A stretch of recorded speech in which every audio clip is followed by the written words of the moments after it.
Hi friends, welcome to the year-end edition of Kindle Soundcheck. Now as you know, our year-end issues have always been special because we have not carried our regular columns in the December issue.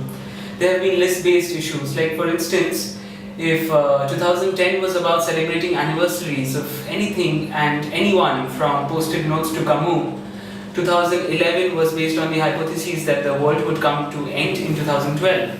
So if the world would come to an end in 2012, then what would be your last faith, or what would be the last hope that you would latch on to, or what would be the last book you would read, or what would be the film that would stay with you forever? So the fact is that the world has survived, and we've also survived. We are still taking out hard copies of the magazine. So here we are again, bringing to you another year-end issue, December 2012 issue, but this time it's not a list-based cover. We are definitely carrying our regular columns, but at the same time, we couldn't think of any other better year-end gift for you. So presenting to you A Beautiful Mind, a very long interview with the celebrated mathematician Marcus du Sautoy.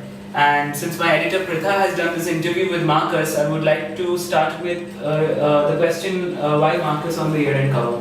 Prashant, there are apparent reasons and then there are none as such. The interview just happens to be there, just as Marcus happened to be there taking a walk by the sea when I started talking to him.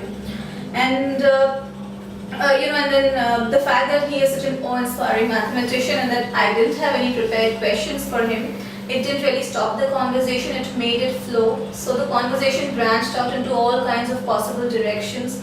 And the fact that Marcus speaks this wonderful, powerful language of mathematics so eloquently, it really helped the conversation to bloom and it gave so what actually started out as a very deeply personal quest from my own end to test some of my own doubts over some subjects, it suddenly took on a very, very universal character. It became this important document, an important conversation which had to be shared with the world. So we talked about all kinds of things under the sun. We talked about love, we talked about war, we talked about common sense, we talked about numerology, we talked about weather, and lots of things. And and as Marcus tackled each of these subjects, he opened brand new mathematical frontiers. He opened brand new perspectives, and as he himself says, that as soon as you change the perspective of looking at some things, new patterns emerge. So we were just very, very lucky to record these new patterns. And I hope our readers read it carefully to understand those patterns which have emerged, to understand those subtexts which are there in the interview. And the apparent reason which kind of struck us much later was that this year has been declared the year of maths by our Prime Minister to commemorate the 125th birth anniversary of the great mathematician Ramanujan. So naturally we do have another piece on Ramanujan as well by Purnab Mukherjee, and I would say it's a very, very poignantly written, very imaginative, radical piece celebrating the spirit of this great mathematician. And it's the spirit of dissent. And as Purnab has called it in his essay, it's the spirit which made equations leap. And also the fact that we have molested this spirit over the years, molested this tradition of free inquiry, the tradition of reimagining things, the tradition of breaking structures. So this is a wonderful read as well. So that kind of completes the cover package this month. But let's talk about the very, very important interview which you did with Ulka Mahajan. Yeah, so Ulka Mahajan is basically an activist. She's based out of the Raigad district of Maharashtra. She started this organization called the Sarvahara Jan Andolan. So basically she started working with the Katkari community in Raigad, and then now she's moved on to bigger projects like forming a forum with left-leaning organizations to resist large-scale acquisition of land for the Delhi-Mumbai corridor, for the Delhi-Kolkata corridor, for which forests are being wiped out. In this interview, she's also talked about the Forest Rights Act, she's talked about the Aadhaar scheme, how information is being centralized and how dangerous is that for a democracy. Then she's talked about her funny encounter with Arvind Kejriwal. So that's an interview that you should definitely look out for. And there's Mitra Fukan's piece on the legacy of the Indo-China war, the war that took place in 1962.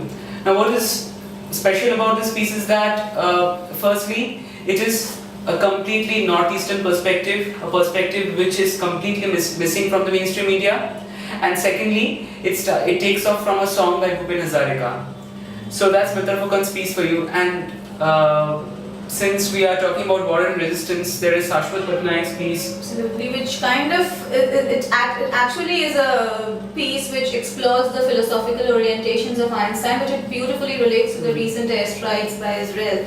Because it takes off from this letter which was written by Einstein in German, the very famous God letter, which was auctioned recently on eBay for $30 million. And where Einstein has outrightly rejected the idea of God, the idea of Judaism, the idea of Israel. And these aspects were which were deliberately hidden from the public eye for a very, very long time. And Shashwat also brings to the surface some of very unknown aspects of Einstein's personality and his activism, like his friendships with people like W.E.B. Du Bois, like Paul Robeson, and also his fierce criticisms against British and American imperialism, and also his advocacy for Stalin's Russia. So, which is a very, very important article also to be read.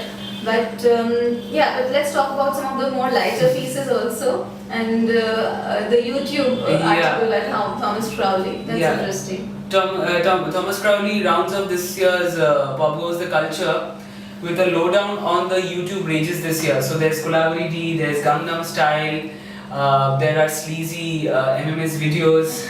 So depending on which video has got the number of hits, so he's done a small rough compilation, and out of that he's critiqued our internet viewing habits.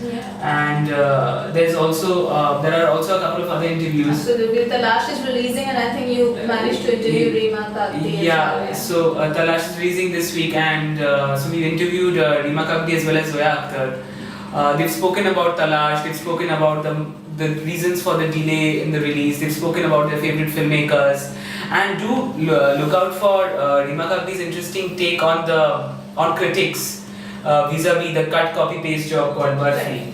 Absolutely. So final words, Pritha? So final words, I just like to reiterate that do read the cover stories very, very carefully, because I think they are very, very interesting, radical new windows to look at the world, new windows to look at the new year ahead of you, and new ways of understanding the world around you. So I hope you you read them, understand them, and make better New Year resolutions. So here's wishing a very, very hyperactive New Year. Do write to us. Thank you. Thank you so much for watching.